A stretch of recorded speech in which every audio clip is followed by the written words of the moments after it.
and David's leadership, they have brought in not just the golden age of travel, but they've also incredibly focused on keeping that travel secure and making sure that it focuses on hospitality as well. We have over 1,700 TSA employees here. They average 70,000 passengers per day, but just recently broke their all-time record of passengers screened at close to 100,000 people on January 4th of 2026. In fact, in 2025, 25 million people went through this airport. They're now undertaking a $9 billion modernization plan. They're investing in technology to make it more efficient for passengers to go through their checkpoints and to do so in a way that makes the experience pleasant for them as they travel with their families and their friends. TSA is putting $100 million into that investment, but just recently we've also announced that we will be spending another $1 billion in technology upgrades across the country in our airports to partner with them on what they can do to keep Americans safe. We'll be increasing our canine presence with teams that will deploy all across the country, computed tomography and enhanced imaging technology. In fact, here at Concourse D at the Miami airport is a state-of-the-art concourse that is allowing passengers to get screened over 30% faster.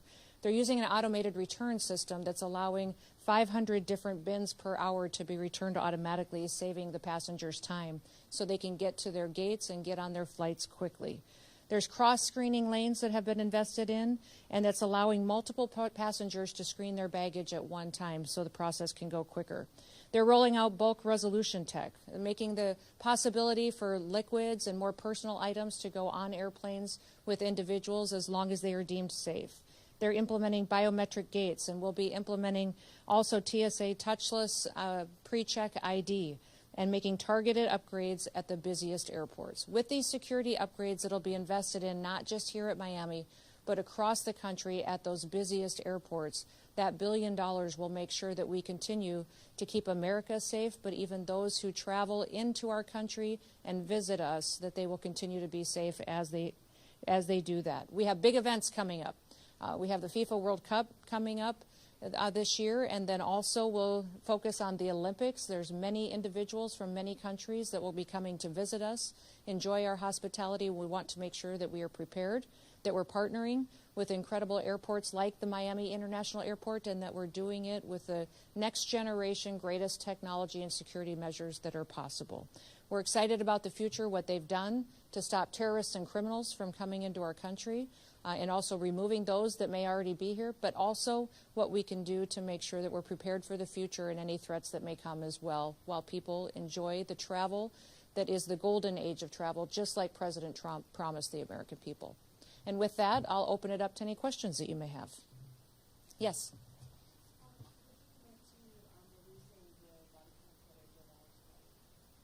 You're asking me about the body cam footage from, there's a lot of discussion going on with that. The FBI is leading the investigation, and as that goes forward, that'll be at their discretion.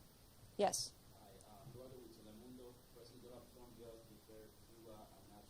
For decades, they have threatened America to open borders, Northern borders, and allow rappers to get here illegally. Obama canceled drive-through with food, so they would be illegally here. Are you preparing any protocol, and what would be the message for the detention? We're continuing to work with the State Department on any changes on how that relationship works, and the travel between the two countries will look in the future. Yes. Yes. Yes. Mm-hmm. Mm-hmm. Is there any reconsideration to extend TPS for those nationals that were there? Yes, TPS is a temporary protective status. It's a program that's long existed in law. It has always been meant to be temporary, although under the Biden administration we saw it abused and not utilized correctly according to how law dictates. President Trump is restoring that. Any individual who is from a country where TPS is expiring has an opportunity to appeal that and to look at other programs that they may qualify for, and they have a number of months to do that. They should reach out to the State Department, they should reach out to the Department of Homeland Security, and we will help them with that. Mm-hmm. So people who have built their lives here over decades may be worried about going back to Haiti, knowing that there's nothing else for them, the gangs have taken over their communities. What do you say to those people who are worried? The State Department gives us the analysis, and the Department of Homeland Security implements the program. So as TPS for Haiti expires, those individuals can all work with us to see if it is following the law to stay here, and if not, they will return home.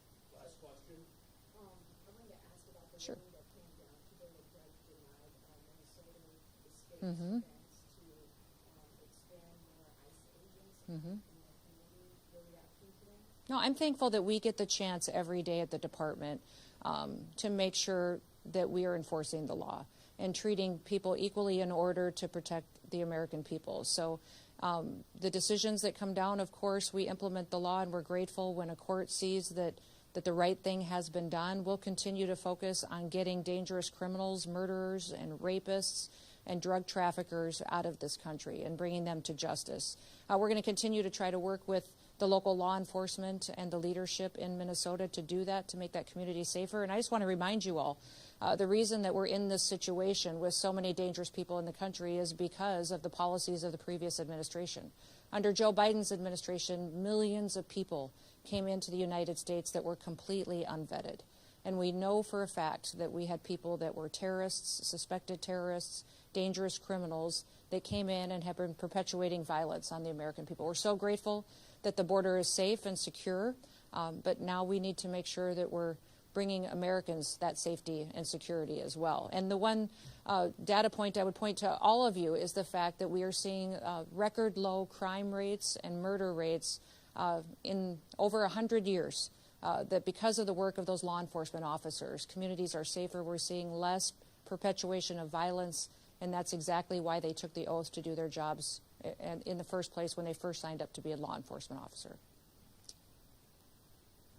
Good. Well, thank you all for being here. Thank you for your partnership.